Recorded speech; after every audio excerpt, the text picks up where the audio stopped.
아침입니다. 아침에 하늘 뉴스 종합 비타민 아침엔 매일경제 김은미입니다. 오늘 일면 같이 들어가 보실까요? 매일경제입니다. 주가 조작 의혹도 검, 김 여사 무혐의.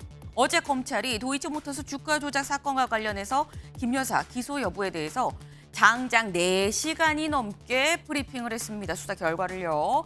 결론은 뭐냐? 김 여사 무혐의다라고 얘기를 했어요. 네. 그럼 왜 무혐의냐라는 거죠. 다음 기사 볼까요? 한국일보입니다. 검, 주가 조작 인지 증거가 없다. 김 여사 불기소. 네. 그러니까 주가 조작을 했다고 얘기를 하려면 이게 주가 조작인지를 알고 있어야 되는데 인지를 했었어야 되는데 그런 증거가 없다. 그래서 무혐의다. 불기소다라고 얘기를 했다라는 거죠. 네. 근데 더불어서 다음 기사까지 좀 이어서 보겠습니다. 세계일보입니다. 검 김 여사 또 불기소 처분, 민주 세 번째 특검법 발의. 네, 사실 이 검찰이 김 여사에 대해서 불기소 처분을 할 것 같다라는 얘기는 꾸준하게 나오고 있었죠.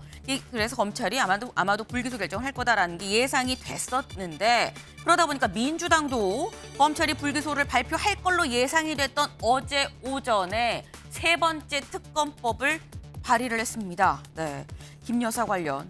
지금 야당에서 다시 세 번째 특검법을 내면 다시 또 특검 정국으로 이 소용돌이가 좀 쉬지 않겠나라는 생각이 드는데 근데 김 여사 이 사안 관련해서 야당만 비판적인 시각인 것이냐. 다음 기사 볼까요? 경향입니다. 김 여사 의혹 규명 협조해야. 한동훈 윤 대통령의 3대 요구.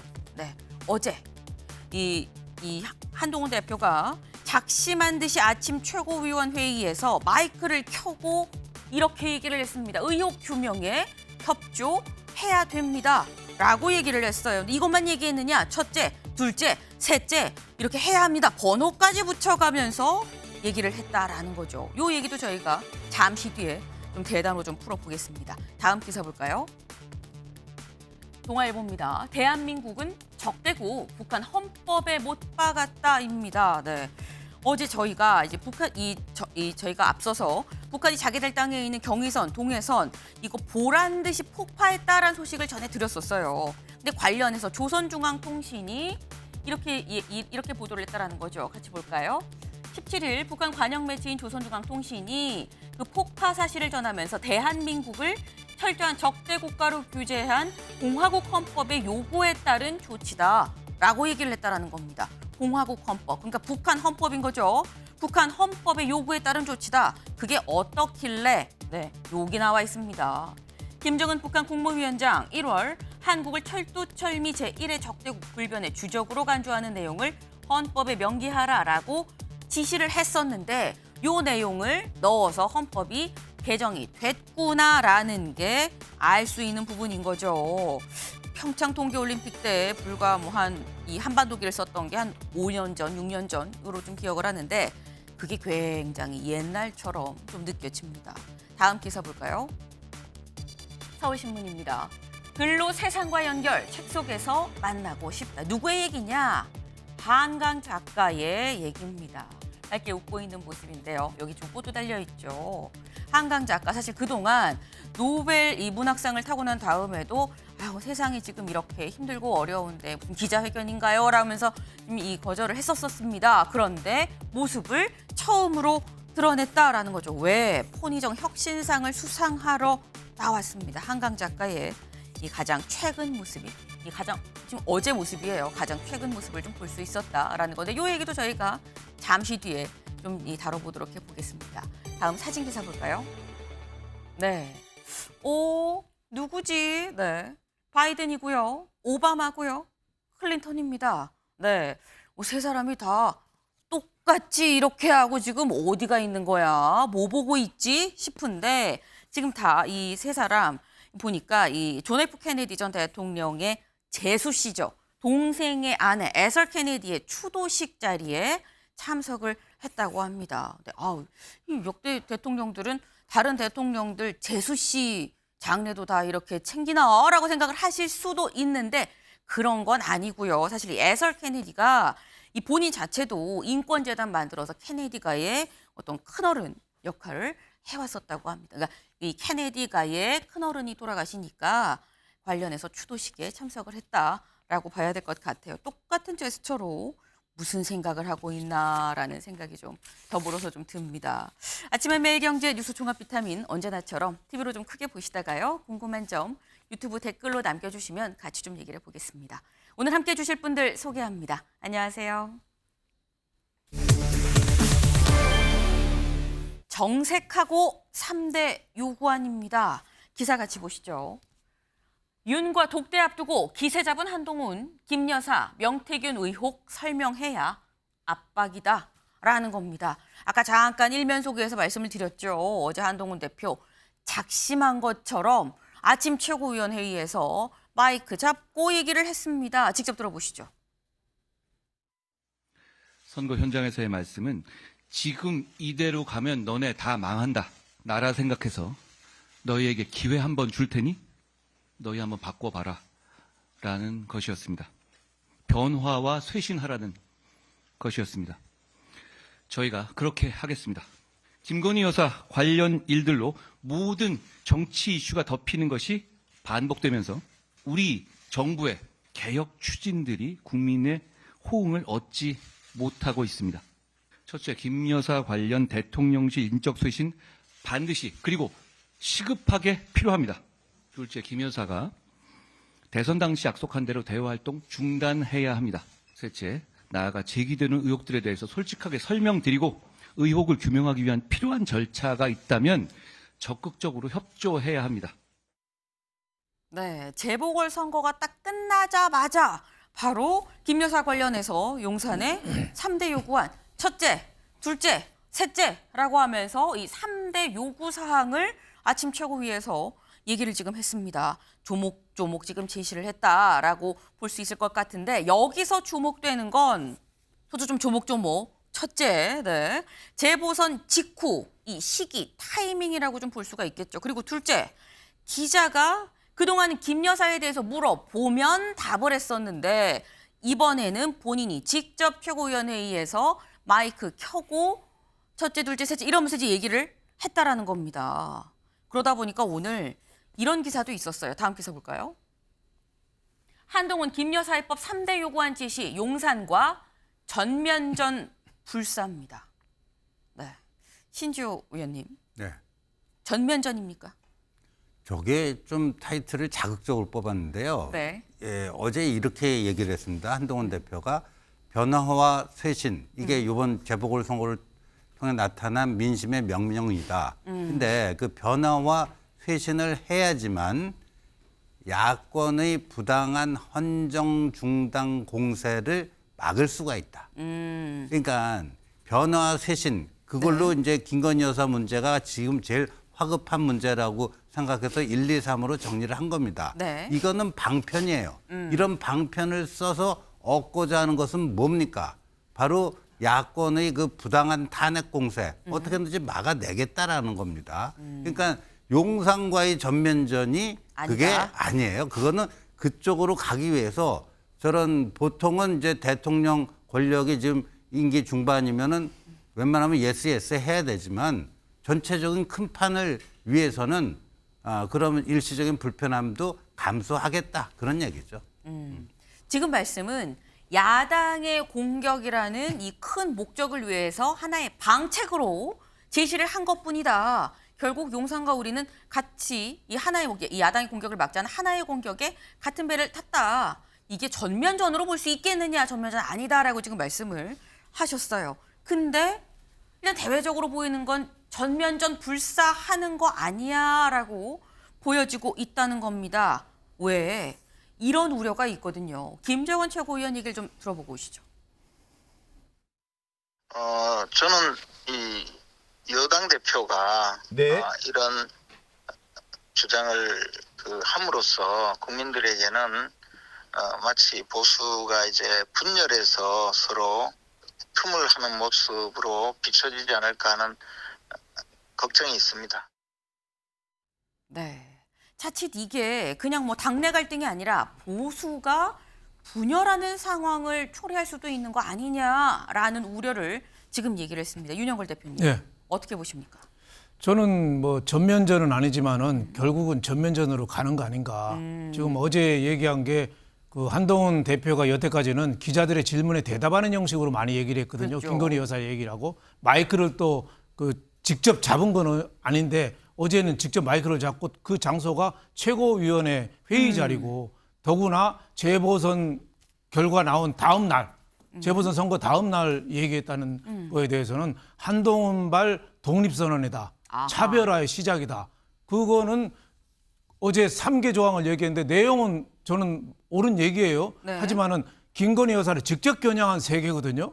그래서 그 성공 여부는 윤 대통령의 수용 여부에 달려 있어요. 윤 대통령 수용 안 하면 사실 말하는 걸로 끝나는 거고 네. 수용하면은 사실 대타협으로 나가는 거죠. 6.29 선언처럼 1987년에 그 노태우 대통령의 후보의 6.29 선언처럼 네. 후보하고 대통령하고 같이 가는 그런 거로 되는데 제가 보기에는 대통령이 수용할 가능성은 좀 적지 않느냐. 여러 가지가 있지만은 그 방법이 너무 좀 재보선 직후에 성급하고 좀 너무 공격적이고 네. 이런 면에서 윤 대통령이 그 기분으로서 네. 심정으로서 이거를 받아주겠느냐 어디다 대고 이러느냐 저는 이런 반응할 가능성이 상당히 많다 이렇게 보여집니다. 신뢰가 금이 가기 시작한 게 이제 본격화됐다. 그래서 저는 한 예를 들고 싶은 게 당태종의 정관의 치가 있어요. 네. 굉장히 정치를 잘했잖아요. 그때 위징이라는 신하가 당태종하고 궁합이 잘 맞았는데 네. 그분이 당태종 보고 뭐라고 그랬냐면은 저는 폐하 충신 대신에 양신이 되게 해주십시오 그랬어요. 충신은 옳은 얘기만 하다가 왕도 폭군이 되고 자기도 일찍 죽는데요. 근데 양신은 왕을 좋은 방향으로 잘 끌고 가서 나라를 태평성대로 만든다는 거죠. 그래서 어제 한동훈 대표의 얘기는 저는 전적으로 내용은 좋지만은 네. 그 방법이나 절차나 여러 가지 방법이 고양이 목에 방울 다는 방법이 여러 가지가 있는데 좀 너무 거칠지 않았느냐 저는 이런 생각을 했습니다. 네.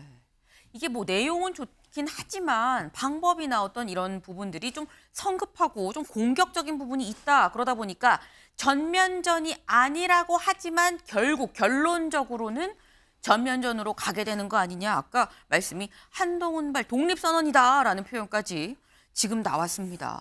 그러니까 지금 보수가 균열을 할 수 있는 정도도 좀 우려를 할 법하다라는 지금 그런 말씀인 건데 김재원 최고위원 말고 홍준표 대구시장이 SNS에 이런 글을 올렸습니다. 같이 볼까요? 원조 김여사 라인으로 벼락 출세한 사람이 여사 라인 7인방 제거하라는 요구는 참 어이없고 황당한 주장이다. 서울의 소리 녹취록을 들어보면 원조 김여사 라인은 바로 그대 아닙니까? 라고 얘기를 했어요. 그래서 서울의 소리 녹취록이 뭔데? 서울의 소리 녹취록을 좀 같이 보시죠. 어떤 내용이었었냐? 이 부분을 얘기하는 것으로 추정이 됩니다. 근데 그때 당시에 이 기자와의 대화에서 누나 동훈이 형 전화번호 모르나? 한동훈 왜? 무슨 일이 있어? 내가 지금 제보 좀 할 게 몇 개 있는데 그럼 나한테 줘. 아니 나한테 주는 게 아니라 내가 번호를 누구 걸 줄 테니까 거기다가 해. 그럼 내가 한동훈이한테 전달하라고 그럴게.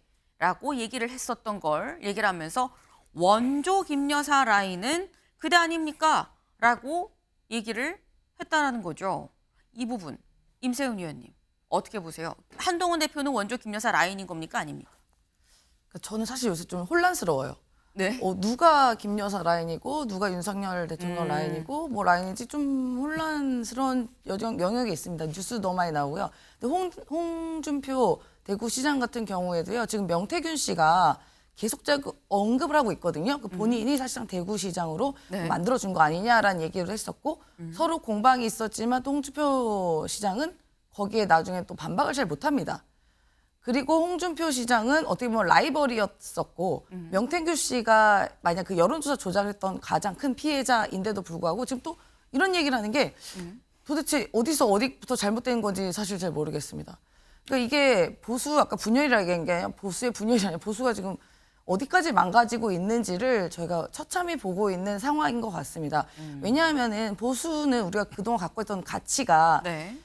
전통을 중시하고 이런 세력이 흔들리지 않는 건데 지금 어떻게 보면은 그 김건희 여사라는 선출되지 않은 권력과 혹은 그 이후에 있던 그 뒤에 계신 뭐 명태균 씨나 뭐 김대남 씨 등등의 이런 이야기가 나오는 것이 어떻게 보면 이 국정을 매우 마비시키고 있는 상황을 발생하고 있거든요. 그러니까 홍준표 시장님께서도 이런 정치 영역에서 계속 관여해서 말씀하실 게 아니라 네. 본인에 있는 대구에 있는 시정을 좀 열심히 하셨으면 좋겠다라는 생각이 듭니다. 그리고 SNS에서 계속 이런저런 얘기를 하시는 게 네. 본인의 대권에 결코 도움이 안 될 것 같거든요. 그럼 보수의 가치를 좀 제발, 그러니까 저는 왜 그러냐면요.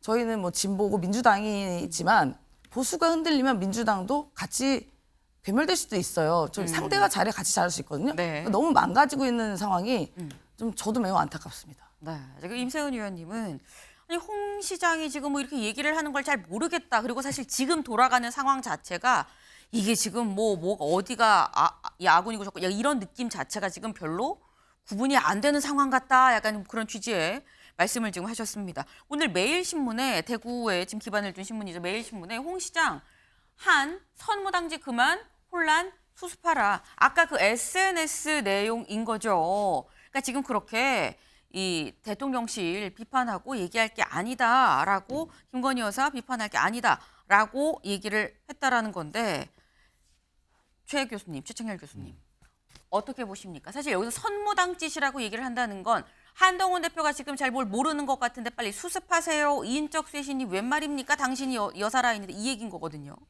홍준표 시장 말씀에 전혀 동의할 수 없어요. 개인적으로. 이 선거가 그저께 끝났잖아요. 10월 16일 날. 네. 특히 이제 다른 지역보다 부산 금정의 결과를 많이 주목했습니다. 당연히 금정은 이제 여당이 이기는 거로 생각했는데 워낙 뭐 당정 지지율이 안 좋고 뭐 여태까지 하신 것들처럼 뭐 지금 대통령실 발 여러 가지 민심이 악화돼 있는 상황이라서 네. 야당 후보는 단일화돼 있는 상황이었고 금정 선거가 말이죠. 그래서 일각에서는 야당이 이기는 게 아니냐 이런 전망도 있었어요. 나도 이겼단 말이에요. 이겼는데 꽤 큰 차로 이겼잖아요. 네. 강하군수가 이긴 표차봐도 큰 차로 이겼다고요. 전 그거 보면서 한동훈 대표가 직접 출마한 건 아니지만 지난 전당대회 때 63%로 이겼잖아요. 그때도 한동훈 대표가 대단히 어려운 상황이었어요. 상황 자체가. 그런데 63%로 이겼어요. 근데 이 지금 당선된 수치가 비슷하더라고. 61%인가 그래요. 네. 이번에 이제 금정에서 당선된 금정구청장. 구청장. 네. 제가 볼 때는 홍준표 시장이 지금 저렇게 얘기할 시기가 아닌 것 같아요. 말씀이라는 게 언제 말하냐에 따라서 의미가 달라지는데 선거에 어쨌든 이긴 거는 계속 한동훈 대표가 뭐 최고위원 날 바로 거치게 얘기를 했다고 합니다만 계속 얘기해 왔던 거예요. 대외활동 중단하라고 하기 전에 이제 대외활동 자제하라고 그랬던 게 이제 중단으로 바뀐 것이고 네. 김 여사 관련 인적쇄신 하라고 얘기했던 거 아니겠어요. 그리고 도이치 주가 조작 사건에 대해서 의혹 사건에 대해서 국민이 납득할 결과를 내놔라. 네. 그게 선거 때 했던 얘기였어요. 근데 그게 받아들여진 걸 해석하는 거예요. 우리는. 선거란 게 그런 거 아닙니까? 그래서 선거를 우리가 의미를 해석하고 분석하는 거 아니겠어요? 네. 근데 다음날 저렇게 선무당지 그만하라고 하면 그걸 한동훈 대표에게 힘을 실어준 부산 금정이나 강화의 그 유권자들은 뭐가 되는 겁니까? 대구시장인 우리 홍 시장께서 네. 당대표도 여러 번 하셨고 대권 주자셨고 근데 왜 자꾸 저렇게 말씀하시는지 모르겠어요. 전 민심과 좀 괴리된 말씀이 아니겠느냐라고 저는 생각을 합니다. 네.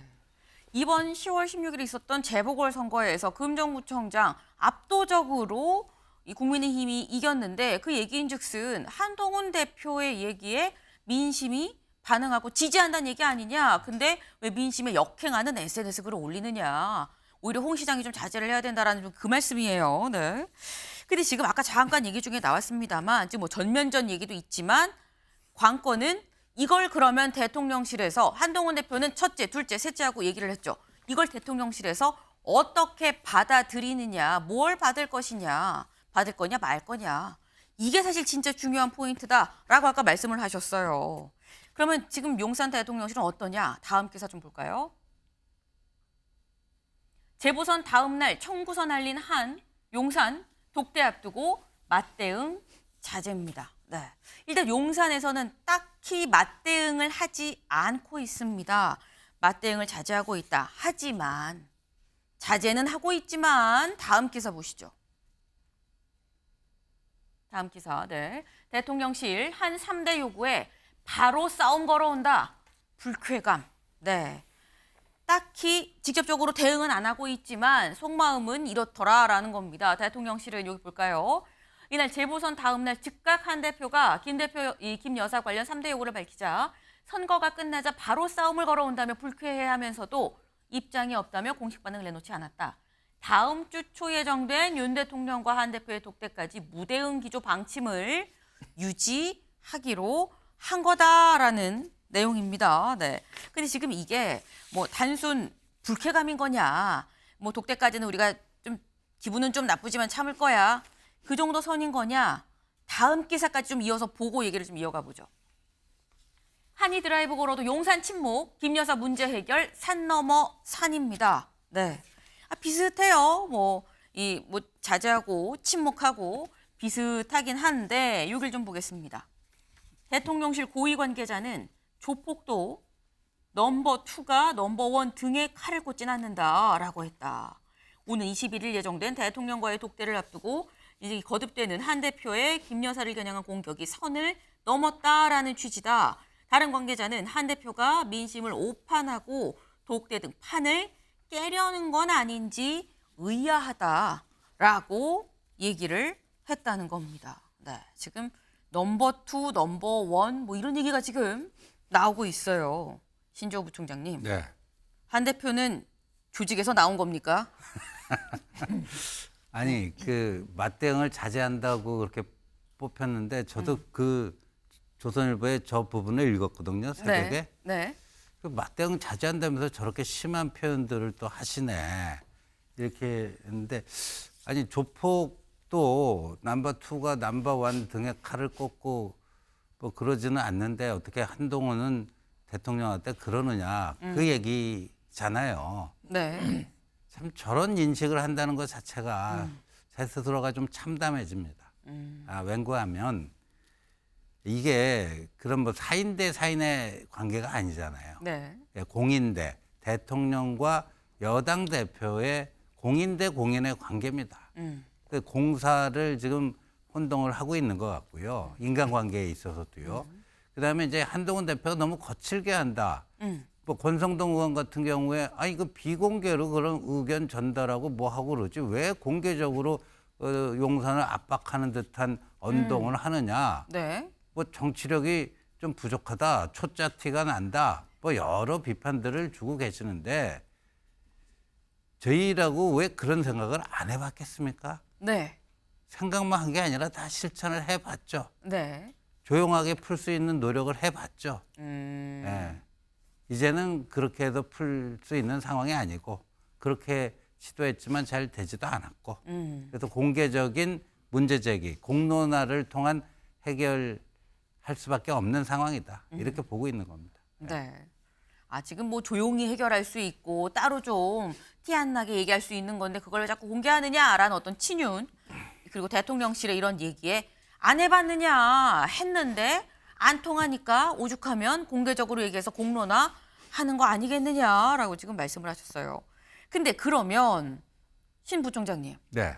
그럼 지금 공론화를 한다는 거는 독대에서 요 사안을 이슈로 의제로 공식적으로 직접 제안을 하실 예정이신 건가요? 당연한 거죠. 저렇게 이제 공개적으로 입장을 낸 것은요. 네. 그 회동에서도 저희 얘기를 하겠다는 것이고요. 아마도 거기에 대해서 이미 이제 한동훈 대표가 무슨 얘기를 할지 용산에서 다 파악한 거 아닙니까? 네. 거기에 대해서 이제 대통령께서 뭐 답을 갖고 나오시겠죠. 그래서 답을 주시면 거기에 대해서 또 한 대표는 한 대표 나름대로 네. 그리고 세상의 모든 일이 한쪽이 원하는 게 100% 되는 건 없잖아요.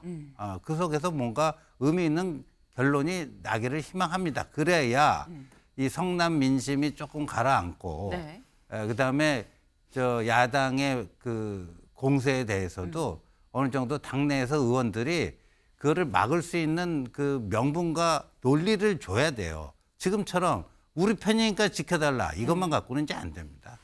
근데 여기서 대통령실의 얘기는 아니 지금 이거 독대 앞두고 판 깨려는 거 아닌가 의심스러운데 라는 얘기까지도 지금 나오고 있어요. 독대 날짜가 잡힌 건 맞습니까? 21일 얘기도 있긴 하더라고요. 뭐 얘기가 오고 가고 있다고 들었고요. 다음 주 초인 것 같고요. 네. 뭐 한 대표 쪽에서 먼저 뭐 독대 깨거나 할 생각은 전혀 없습니다. 독대를 한 대표 쪽에서 먼저 깰 생각은 전혀 없다. 하지만 보는 사람들 입장에선 뭔가 지금 양쪽 독대가 지금 깨지는 거 아니야. 공격하고 뭐 수위가 세고 뭐 이런 얘기들이 넘버 1, 넘버 2 얘기가 지금 나오고 있는 그런 상황입니다. 주말 동안 뭔가 확실한 뭐 독대를 제대로 하려면 뭐 언제 어디서 어떻게 만날 것인지 얘기가 오가야 될 텐데 요 얘기가 잘 진전이 될 수 있을지 좀 지켜봐야 될 것 같네요. 사람에 주목해보는 시간 아침엔 피플입니다. 네. 첫 번째 인물 네. 모두가 전 국민이 아는 사람입니다. 네. 명태균 씨죠. 명태균 씨 국감 증인으로는 안 나가는데 거의 뭐 매일같이 전 언론과 오늘은 여기 내일은 여기 인터뷰를 지금 하고 있어요. 근데 이번에는 보수 유튜브에도 또 출연을 했습니다. 출연해서 이런 얘기를 했어요. 들어보고 오시죠. 그 많은 사람들의 노력으로 그 정권이 재창출됐는데 네, 꼭 제가 다 한 것처럼 이렇게 표현이 돼서 네, 네, 제가 좀 너무 죄송하고 마음이 편치 않고요. 네. 지금 용산에 있는 사람들은 제가 왜 그러느냐, 대통령 잘 못 모시고 계시지 않습니까? 네. 또 하나 그분들보다는 대선에 더 일을 많이 했습니다. 네, 명태균 씨 뭐라고 얘기하느냐. 많은 사람 노력으로 정권이 재창출됐는데 이게 다 제가 한 것처럼 표현이 돼서 제가 너무 죄송하고 마음이 편치가 않네요. 라고 얘기를 했습니다. 네. 굉장히 또 갑자기 낮은 자세를 보였어요. 그래서 라는 생각이 드는 이유. 사실 앞서서는 이렇게 얘기했었거든요. 들어보고 오실까요? 우리 집 여사하고 주고받은 문자는 에피타이저도 아니에요. 그거 10배, 100배도 넘어요. 아니, 사적 통화라며, 그럼 공적 통화를 해야지. 체리 따봉 쫙 해갖고, 내가 뭐 했는지. 아니, 대통령실에서 사기꾼이라 하니, 사적 통화를 하면, 그럼 공적 통화 대통령 한 걸 까야 되겠네, 내일. 네. 분명히 앞서서는 불과 뭐 하루 이틀 전이에요. 하루 이틀 전에는 뭐 이게 사적 통화 그럼 공적 통화 뭐 내가 까지. 뭐 여사랑 얘기한 거 말고 그러면 대통령하고 뭐 체리따봉 이거 내가 해야겠네. 공개해야겠네. 뭐 이런 식으로 당당하게 내가 다 했는데 그랬던 사람이 정권 재창출에 많은 사람의 노력이 있었는데 제가 다 한 걸로 표현해서 죄송합니다. 뭐 이런 얘기를 지금 하고 있어요. 마음이 편치 않습니다. 이런 얘기를 지금 했어요. 최창일 교수님. 갑자기 왜 이렇게 바뀐 것이냐? 왜일까요? 저 명태균 씨가 수위 조절을 여러 번 하는 것 같아요. 언론에 네. 지금 계속 노출되면서 이제 다 기억도 못 하겠어요. 명태균 씨 발언 밀당 중에 하나다. 네, 전 저런 말에 너무 의미부여할 거 없을 것 같고 문제는 그겁니다. 지금 명태균이라는 사람 말 한마디에 대한민국 정치가 흔들리고 있어요. 그리고 완전히 블랙홀이 됐습니다. 이제는 대통령실 지금 대한민국이 노벨 문화상까지 받은 나라인데 그런 대한민국이 지금 명태균이라는 이른바 일개 사인에 의해서 이렇게 최고 권력이 갈팡질팡한 모습을 보이고 있고 또 다르게 표현하면 속수무책으로 노출돼 있다. 그야말로 대통령실의 입장에서 볼 때는 적의 공격에 노출돼 있는 거나 마찬가지로 느껴져요. 그러니까 속수무책이에요. 네. 방공망이 전혀 없는 거예요 지금. 남은 저쪽 미사일 쏘는데. 네. 그 대통령실 이제 언제까지 이 저 명태균 씨의 말에 이렇게 소극적으로 대응하고 수위 조절할 거냐 이렇게 볼 게 아니고 저는 네. 지금 이럴 때가 아니라 김건희 여사 얘기가 계속 나오고 있는 거 아니겠어요. 명태균 씨 발언도 그렇고 이전에 김대남 씨 발언도 그랬고 말이죠. 또 인적사진과 관련해서 십상시 얘기도 있었어요. 김대남 씨 얘기가. 그게 맞다 틀리다의 문제는 모르겠습니다만 아무튼 간에 김건희 여사의 논란이 핵심이에요 지금. 한동훈 대표가 제시한 3개가 전부 김 여사 관련돼 있는 사안들이고 그다음 대통령실 말이죠. 이미 이제 상처를 완전히 하나도 받지 않기는 어려운 것 같아요.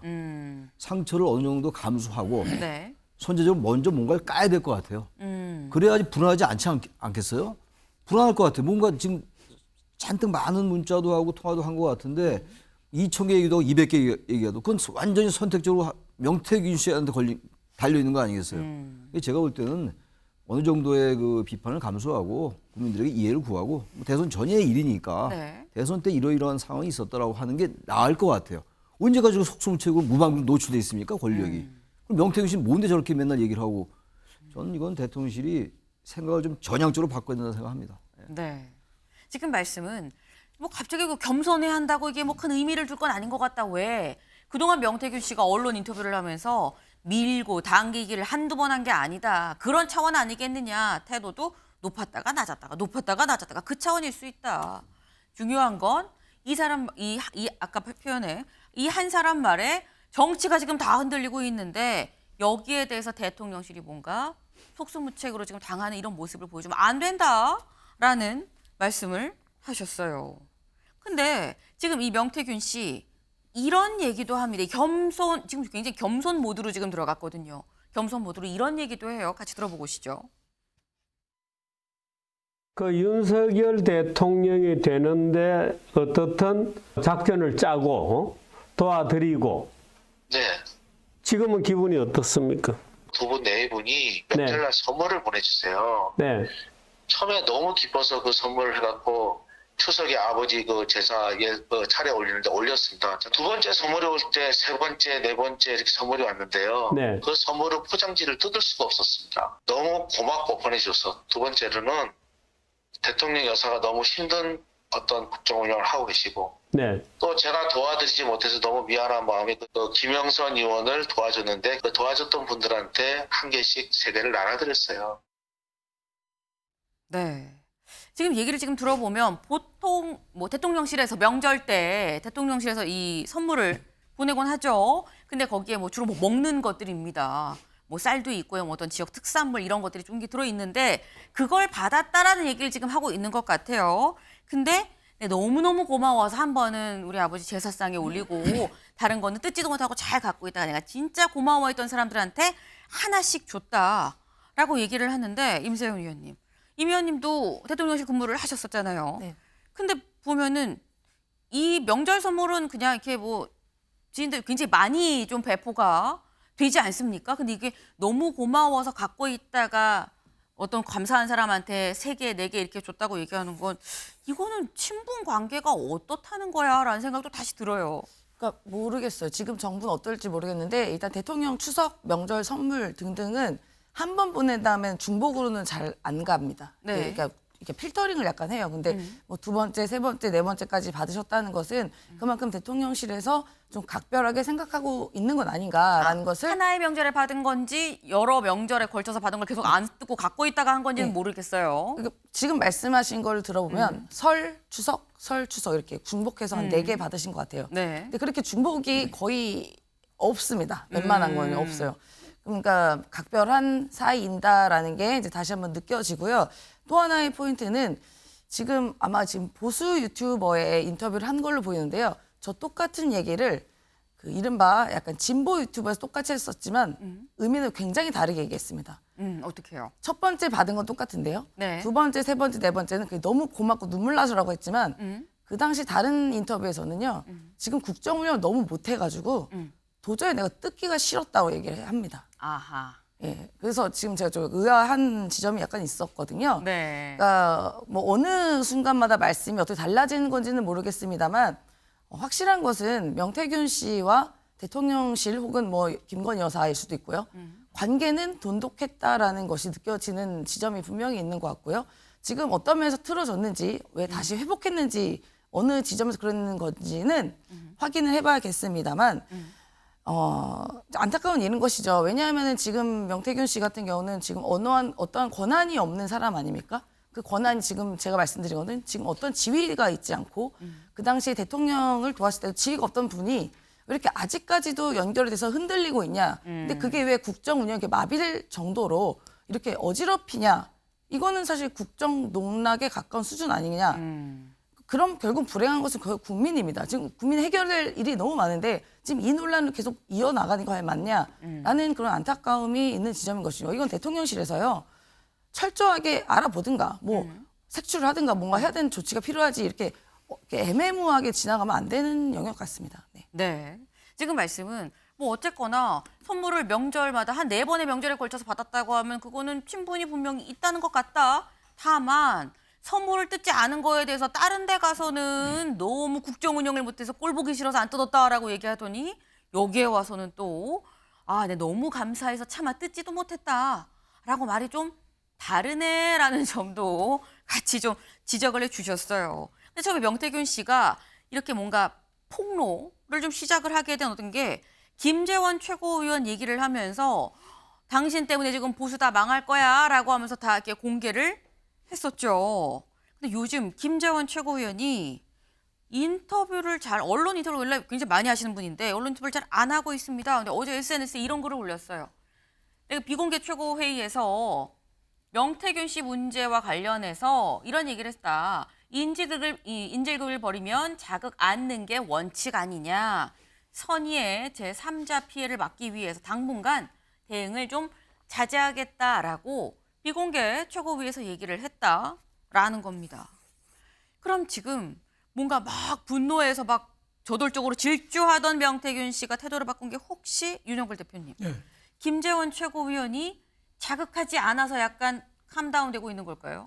그런 면이 좀 있죠. 그런 면도 있다. 명태균 씨 그 인터뷰를 보면은 네. 김재원 최고위원 얘기에 굉장히 예민하게 반응하고 발끈하기도 하고 가만 안 있겠다. 김재원 최고위원이 빨리 수사해서 감옥 집어 넣어야 된다고 한 거 아니에요? 네. 그러니까 뭐 있는지 밝혀라. 나 앞으로 그 녹취록이 2,000개 있다. 뭐 체리 따봉도 있다. 윤석열 대통령하고 연관되는 게 체리 따봉 아니에요? 여러 가지로 공식적인 그 카톡까지도 대통령 그 당선될 때 전후로 네. 중요한 것까지 공개한다고 했다가 요새 좀 조용해지는 거 보면은 김재원 최고위원도 요새 인터뷰를 좀 자제하고 있죠. 예. 또 홍준표 대구시장도 고소 고발하겠다고 하다가 그건 안 한다고 했죠. 네. 여러 가지로 좀 톤 다운되는 그런 게 있는 거 아닌가. 그러니까 이 명태균 이 양반도 좀 요새 조금 톤 다운하는 건데 그럼에도 불구하고 이분의 그 강원 양면 전략 이중적이고 네. 좀 교활한 그 처세잖아요. 한때는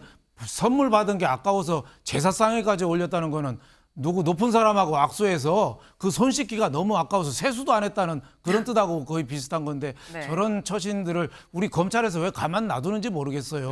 그 대선 경선 여론 조작 사건 녹취록이 분명히 나와 있잖아요. 네. 대통령 뭐 후보된 사람들 뭐 지지율을 높여라 낮춰라 이런 얘기도 있고 네. 또 정치 그 자금법 위반이 될 수 있어요. 후보들이 여러 가지로 여론조사 시켜놓고 네. 돈을 제대로 안 주고 다른 걸로 주고 했다면은 이것도 정치자금법 위반이거든요. 저는 그 국민의힘이 이 수사로 인해서 타격을 받을 수도 있겠지만은 이왕 터진 거 빨리 명명백백하게 수사하고 해서 다 좀 털어버려야 된다고 생각해요. 내년에 선거 없거든요. 후년에 지방선거 있어요. 네. 지금 터뜨리면은 후년에 국민들이 다 잊어버리고 새 출발할 수 있습니다. 그래서 명태균에 대해서 끌려다니지 말고 그럼 어떻게 보면 뿌로커한테 어떻게 공당이 끌려다니나요? 빨리 그건 처리를 해야 된다고 봅니다. 네. 지금 빨리 골문대가 있으면 빨리 도려내야 된다. 그래야지 빨리 아무는 거 아니겠냐. 수술 늦추면 늦출수록 더 크게 곰고 상처도 오래 간다라는 말씀을 하셨습니다. 근데 다음 기사를 좀 볼까요? 한 명태균 수사 신속 처리 촉구 국힘 명방지법 당론으로 추진입니다. 네. 지금 국민의힘이 빨리 이거 털어야 된다라고 말씀하셨죠. 근데 보니까 한동훈 대표가 명태균 수사 이거 빨리빨리 해야 되는 거 아니에요라고 촉구를 했다라는 겁니다. 이걸 좀 보겠습니다. 한 대표는 이날 비공개 최고위원회의에서 검찰도 수사에 있어서 경중을 따진다. 이렇게 온 나라를 시끄럽게 하고 국민이 관심을 갖는 사건의 경우에는 검사도 여러 증거를 최대한 빨리 수집해서 처리를 하려고 하는데 명시 정치자금법 위반 혐의 수사가 지체되는 게 좀 이해가 안 된다라는 취지로 얘기를 했다고 국민의힘 관계자가 전했다라는 겁니다. 근데 저희는 스튜디오에 지금 관계자가 나와 계시죠. 네.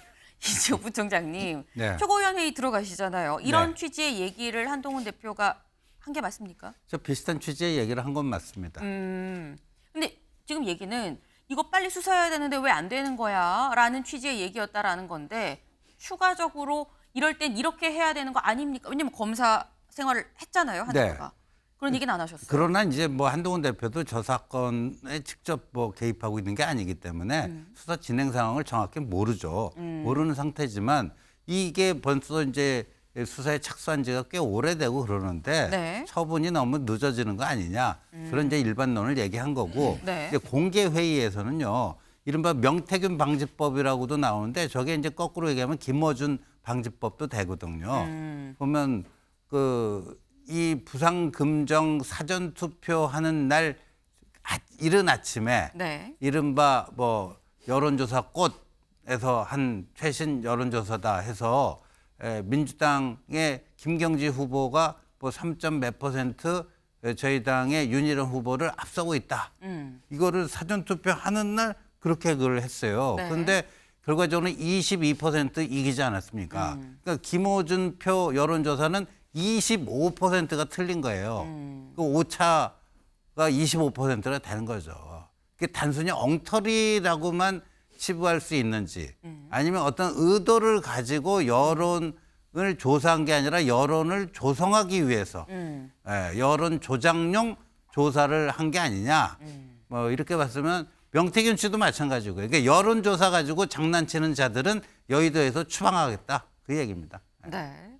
명태균 방지법이기도 하고 한편으로는 또 뭐 민주당 진보 계열의 김어준 방지법이기도 하다. 아무튼 여론조사 갖고 장난치면 안 된다라는 그런 말을 서도에서도 하지 않았느냐. 실제로 비공개 회의에서도 이런 취지의 얘기를 좀 했다라고 좀 확인을 해주셨네요. 네. 사실 여론조사로 장난치는 건 여야를 떠나서 있을 수 없는 일인 거죠. 두 번째 인물 가볼까요? 두 번째 인물 누군가? 네. 이분입니다. 이제는 전 세계가 아는 인물이죠. 네. 노벨 문학상의 수상자 한강 작가입니다. 한강 작가 기사 같이 볼까요? 한강 작가 황금기 6년 남아 마음속 책 3권 쓰기에 몰두할래요 라고 얘기를 했다라는 겁니다. 어제 말씀드렸죠. 손희정 혁신상을 받으러 드디어 모습을 드러냈습니다. 그래서 이런 얘기를 했다는데 더 무슨 얘기했나 궁금하지 않으신가요? 그래서 준비했습니다. 들어보고 오시죠. 저는 술을 못 마십니다. 최근에는 건강을 생각해 커피를 비롯한 모든 카페인도 끊었습니다. 무슨 재미로 사느냐는 질문을 종종 받는 사람입니다. 제가 가장 좋아하는 것은 쓰고 싶은 소설을 마음속에서 굴리는 시간입니다. 일단 앞으로 6년 동안은 지금 마음속에서 굴리고 있는 책 3권을 쓰는 일에 몰두하고 싶습니다. 네, 확실히 작가는 좀 다르다라는 생각이 듭니다. 마음속 소설을 굴리는 뭐 이런 시간, 굴리고 있는 소설을 뭐 3권을 완성을 하고 싶다 이렇게 얘기를 해요. 근데 보면 윤영걸 대표님, 네. 윤 대표님 책 진짜 많이 읽으시잖아요. 아이고, 제가 예. 잘 알고 있는데 그게 지금 너무 아깝지 않습니까? 6년 동안 책 3권 쓰고 황금기 한참 갈 것 같지 않으세요? 그렇죠. 뭐 김영석 교수 100세 넘은 올해 104살 그 연세대 명예교수는 네. 60세부터 75세까지가 내가 보니까 인생의 황금기다. 아하. 뭐 그랬는데 노벨상 수상한 한강 작가 같은 분이 사실 앞으로 60세까지 더 훈련해서 네. 60세 이후에 더 좀 꽃을 피우겠다 좀 이랬으면 좋겠는데 작가로서 황금기가 6년 남았으니까 6년 동안에 3권 쓰겠다. 뭐 짧은 소망은 얘기한 거지만은 네. 내가 보기에는 인생은 훨씬 길다. 그리고 60세 이후에 오히려 경험, 독서량이 더 풍부해져 가지고 더 좋은 작품을 쓸 수 있다. 박경리 뭐 이런 분처럼 토지 같은 것도 뭐 암투병 하고 썼잖아요. 그런처럼 한강 작가가 좀 더 좀 뻗었으면 좋겠다. 그리고 술하고 뭐 카페인도 끊었다는데 그것도 참 대단한 것 같아요. 술 끊은 건 이해가 가지만 네. 작가는 항상 정신을 집중해야 되기 때문에 카페인을 많이 마시잖아요. 커피나. 네. 그거를 끊었다는 거는 요전에 그 PGA 우승한 네. 그 최경주 골프 선수 술하고 카페인 끊고 훈련을 해서 그렇게 이뤘다잖아요. 네. 그 최경주 선수가 생각날 정도로 저렇게 집념이 강하니까 노벨상까지 이뤘구나 뭐 이런 생각도 좀 들었고요.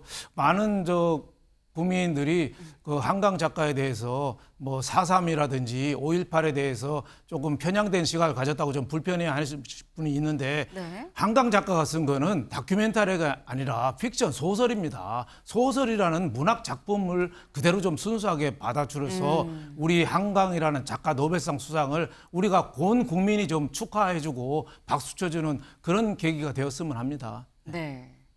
사실 지금 이 뭐 6년 황금기가 6년밖에 안 남았다라고 말씀하시지만 아까 말씀하셨죠. 갈수록 더 이 6년 동안 더 많이 경험과 실력을 쌓아서 그 뒤엔 더 쭉쭉 뻗어나갈 수 있는 뭔가 시간이 가면 갈수록 향이 더해지는 그런 작가가 되지 않겠나. 많은 사람들이 꾸준한 이 책 서적 발간을 아마 생각하고 있지 않을까 하는 생각이 좀 드네요. 다음 키워드로 넘어가 봅니다. 인지 증거 없다. 인지 증거 없다. 기사 같이 볼까요? 검찰 주가 조작 인지 증거 없다. 김 여사 불기소입니다. 네. 어제 검찰이 이 도이치모터스 주가 조작 사건 관련해서 김 여사에 대해 김 여사 관련한 요 수사에 대해서 브리핑을 했습니다. 수사 결과를 얘기를 했는데 결과 불기소하기로 했다라고 얘기를 한 거죠. 그 이유 직접 들어보실까요? 피의자가 주범들과 시세조정을 공모하였다거나 그들의 시세조정 범행을 인식 또는 예견하면서 계좌 관리를 위탁하거나 직접 주식 거래를 하였다고 보기 어려워 금일 피의자에 대해 혐의 없음 결정을 하였습니다. 시세조정 관련 다수 문자 메시지 등 그 증거가 손모 씨의 방조 사실을 충분히 뒷받침하고 있습니다. 반면에 피의자에게는 이러한 사정이나 정황이 없어 네. 직접 들어보셨습니다. 지금 뭐라고 얘기를 하느냐. 혐의가 인정이 되려면 인지를 했었어야 되는 건데 지금 뭐 시세 조정을 인식 또는 예견을 하면서 했던 이런 어떤 사정이나 정황이 발견되지 않았다라고 지금 얘기를 검찰이 하고 있어요. 근데 검찰은 이렇게 얘기합니다만 임세훈 의원님. 야당에서는 또 아니다라고 얘기를 하고 있는 것 같아요. 그러니까 뭐 많이 애를 쓰시는 것 같아요. 검찰에서. 그래서 이미 이게 불기소를 할 것이다라는 게 그러니까 소위 이른바 빌드업을 며칠 동안 했었습니다. 왜냐하면 그 디올백도 사실상 그 불기소로 이제 혐의가 난 이후에도 네. 이번 주가 조작 문제도 그렇게 될 것이다라는 얘기가 있었는데 이건 매우 황당한 것이 무엇이냐면요. 뭐 디올백은 그냥 뭐 저희가 못 본 척 하겠습니다. 하지만 이건 너무 증거가 차고 넘칩니다. 그리고 증인도 있어요. 그리고 실제로 판결이 나고 있고, 이른바 손모 씨라 하는 주포, 그러니까 이 가담자, 뭐 이른바 방조죄가 된 분도 유죄 판결이 난 명백한 사안입니다. 그리고 실제로 김건희 여사가 최은순 그 장모님 같은 경우는 약 23억 가량의 수익이 난 대단히 악질적인 범죄라고 보여지거든요. 제가 증권사 한때 근무했기 때문에 이런 부분 명백하게 아는데요. 누구나도 봐도 명백한 통정 매매 혐의가 분명하다고 저는 보여지고요. 아까서 인지를 못했다고 하셨잖아요. 네. 그럼 제가 100번 청구 양보해서 인지 못하는 것까지는 말씀 안 드리겠습니다. 그러면 그 이후에 권오수 씨 관련해서 뭐 여기서 이익이 날 것 같은가 해라. 그래서 그때 맡겼다고 하는 거 아닙니까? 이건 내부 정보를 교환한 행위입니다. 이것도 불법 행위예요. 그러니까 이른바 도이치모터스 회장인 권오수 씨가 김건희 그 당시 여사한테 뭐 그냥 방조로 이렇게 뭐 매매하라고 한 거고 그때 그 김 여사는 그때 아셨던 거 아닙니까? 그리고 계좌가 일임됐고요. 네. 그러면 그때 알았던 행위 자체가 그 당시 도이치모터스의 사내이사인 김건희 여사가 모를 수가 없는 회장과 사내이사에는 사내 어떻게 보면 정보 교환 행위이거든요. 이것도 불법입니다. 근데 이 얘기는 왜 톡 빼놓고 하는지 모르겠어요. 그리고 이제 계좌가 6개 정도가 이제 활용이 된 건데 그중에 2개는 직접 했었거든요. 그래서 저는 이 검찰이 더 이상 그 김건희 여사의 법률 대리인으로 하시면 이 검찰 존재 자체가 매우 위협된 행위다라고 말씀드립니다. 네, 뭔가 꾹꾹 눌러 담아 놓으셨던 것 같아요. 그래서 시작하니까 막 쭉쭉쭉쭉 올라오는데 일단 분명한 건 이거는 증거가 많다. 아까 뭐 차고 넘친다라는 표현을 지금 쓰셨어요. 그런데 검찰에서는 증거가 없다라고 지금 얘기를 하고 있죠. 또 구체적으로 뭐라고 얘기를 하느냐. 다음 기사를 좀 볼까요? 네, 검찰 김 여사는 일반 투자자다. 주가 조작 몰라. 그래서 무혐의다. 아까 말씀 중에 아니 다른 사람들은 이렇게 해갖고 지금 이 유죄가 나왔는데 손모 씨는 유죄가 나왔는데 왜 비슷하게 김 여사는 왜 무혐의입니까? 이거 증거가 차고 넘쳐요라고 말씀을 아까 하셨어요. 근데 관련해서 좀 다르다 그때랑. 왜냐하면 김 여사는 일반 투자자고 그 사람은 전문적인 어떤 투기꾼이다. 뭐 그런 취지예요, 지금 이 검찰의 얘기는. 그러면서 다음 기사 좀 이어보실까요? 아는 게 없지 원오브댐 주포들 대화가 불기소의 근거가 됐다라고 검찰은 보고 있습니다. 여기 보겠습니다. 검찰이 이 스튜디오에 없다 보니까 제가 검찰 입장을 좀 얘기를 해주는 형식이 돼요. 검찰은 17일 도이치모터스 주가 조작 일당들이 걔는 아는 게 없지 그냥 원오브댐이야 라고 말한 녹취록 등을 불기소 처분 핵심 근거로 꼽았다. 여기서 말하는 걔는 아는 게 없어요. 걔는 김건희 여사를 얘기를 하는 거다라고 검찰이 얘기를 해요. 그러면서 이들은 통화에서 그러니까 이 주가 조작을 한 요 일당들은 통화에서 김 여사를 거론하며 권오수는 당시 건희 엄마가 필요해서 건희한테 잘해주는 척했다. 걔는 그냥 권오수가 사라고 그래갖고 샀다가 팔았지. 라고 말했다. 그러니까 이거는 김건희 여사 요 대화를 보면 김건희 여사가 직접적으로 뭘 아는 게 아니고 뭐 주식에 대한 어떤 뭐 이걸 잘 모르는 상태에서 그냥 이용이 된 거 아니겠느냐라는 취지입니다. 최창일 교수님 어떻게 보십니까? 검찰의 이번에 입장을 보면 변호인 같아요. 김건희 여사의 변호인 같지 저기 검찰 발표가 아닙니다. 제가 볼 땐 그래요.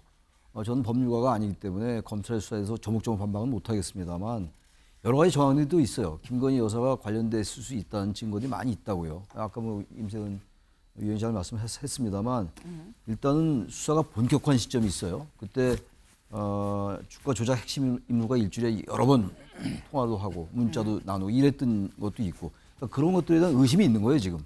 너무 김건희 여사에 대해서 검찰이 불기소한 거에 대해서 완전히 잘못됐다라고 말씀드리겠다는 게 아니라 검찰도 나름대로 근거를 가지고 하긴 했습니다만 과연 이러한 것들 김 여사만 빠지고 우리만 달리는 상황이 올 수 있다라는 그런 관련자 편지 이런 거 전혀 언급하지 않았어요 검찰이. 그러니까 그런 걸 같이 언급해 주면서 그럼에도 불구하고 아까 원오브된 이런 얘기를 하면서 불기소를 하면은 이게 그런가 보다 할 텐데 그건 전혀 빠지고 왜냐하면 이게 지난번에 특혜성 이른바 출장 조사가 있었잖아요. 네. 그리고 그 전에 수사팀이 수시로 교체됐었고 말이죠.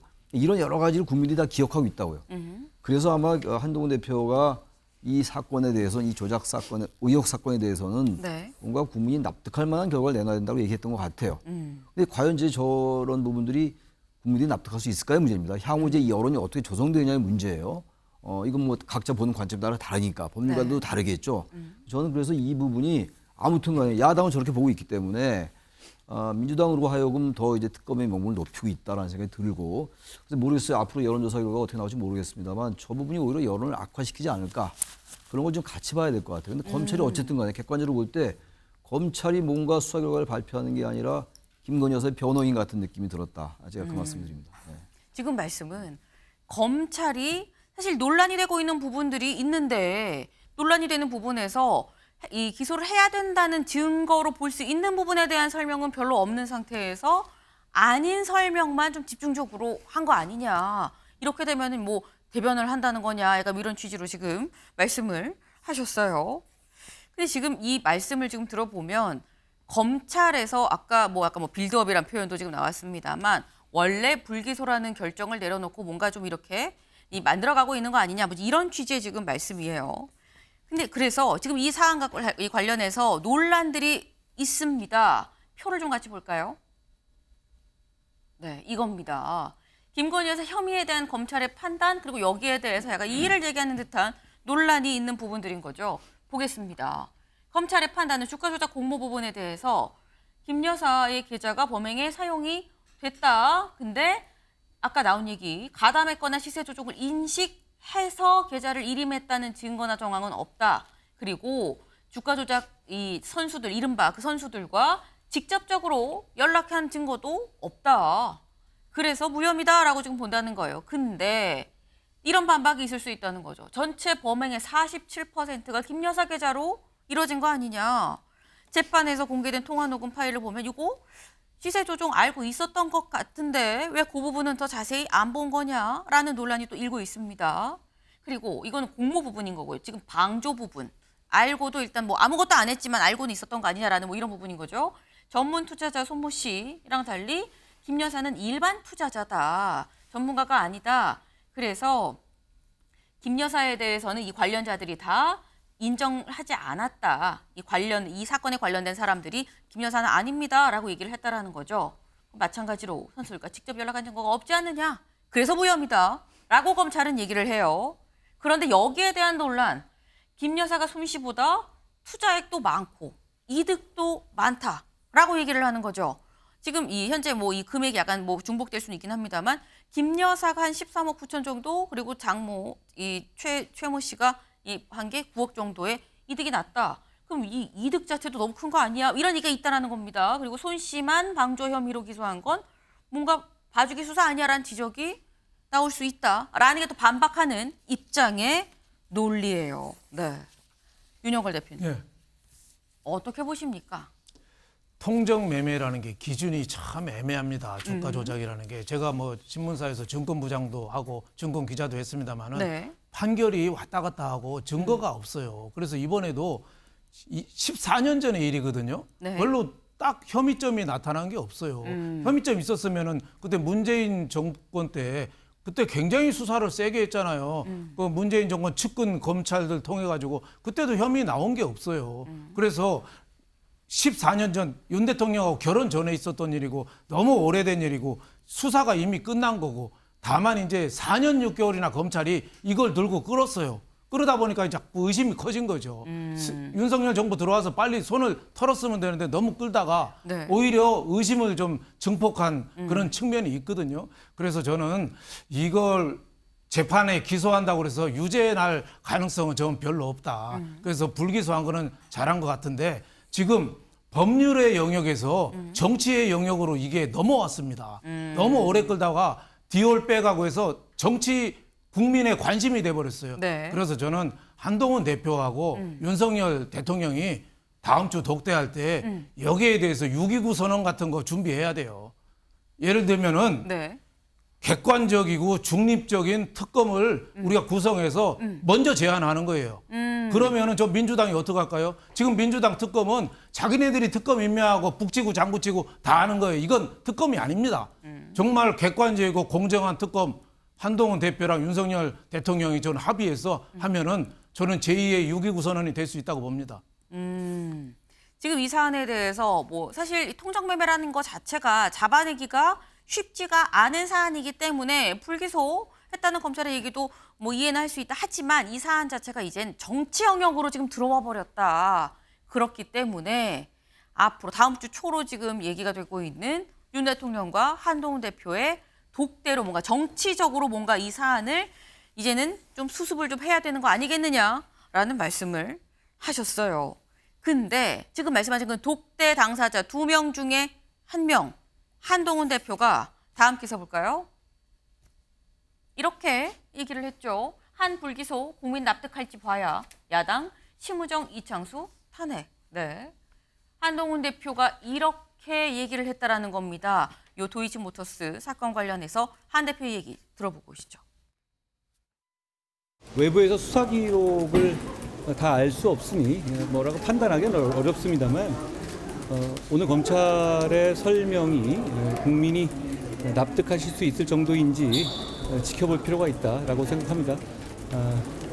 무엇보다 중요한 것은 아침에 제가 오전에 말씀드린 것처럼 국민의 우려를 불식시켜 드릴 수 있는 조치를 신속하게 해야 한다라는 말씀을 제가 다시 한번 드립니다.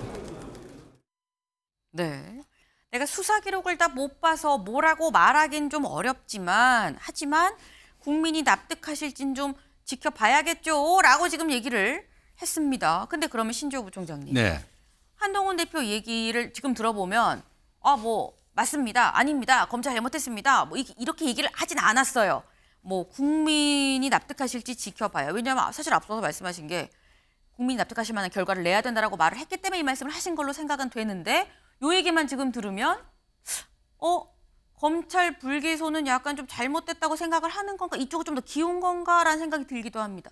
맞습니까? 근데 뭐 한동훈 대표도 뭐 법률가고요. 네. 오랜 기간 뭐 검찰에 있었고 법무부 장관까지 했던 사람이고 왜 저 사안에 대해서 물론 이제 수사팀은 아니었으니까 정보의 한계는 있겠지만 나름 판단이 있을 겁니다. 근데 저렇게 그 여지를 남겨두는 거는 네. 먼저 어제 검찰의 처분이 이랬다 저랬다 얘기해버리면 여당 대표가 어느 특정 방향으로 여론몰이를 하는 거 아니냐. 뭐 이렇게 오해가 또 비판이 나올 수가 있겠죠.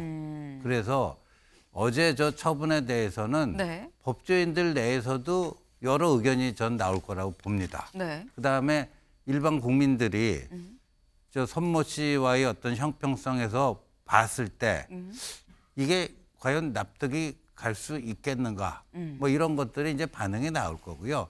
정치라는 것은 지금 법률가가 아니잖아요. 네. 법률가로서의 기능을 하는 게 아니잖아요. 정치를 해야 되는 분 아닙니까? 한동훈 대표는. 네. 그러니까 그런 것들을 좀 지켜보고 나서 뭔가 이제 판단을 내리고 솔루션을 찾아가야 되겠죠.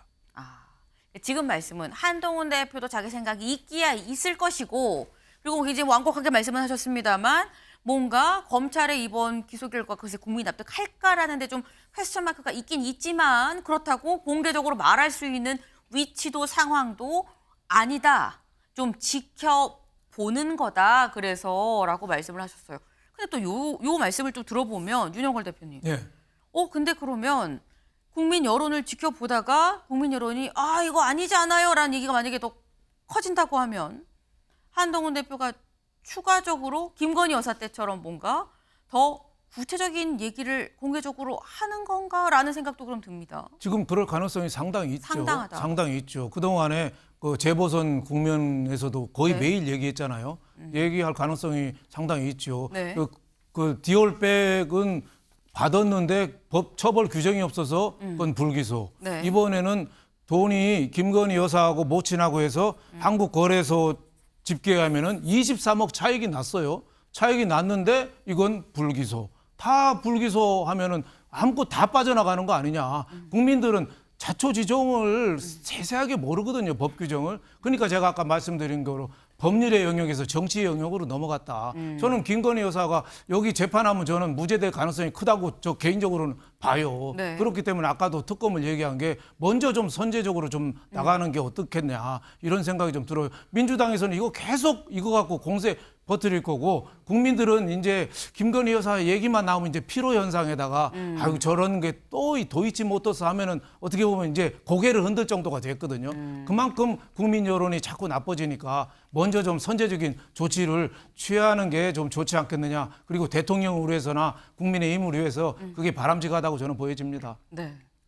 근데 지금 이렇게 말씀을 하시는데 지금 증권사를 다니셨던 임세은 의원님 끝에서 계속 뭘 적으세요.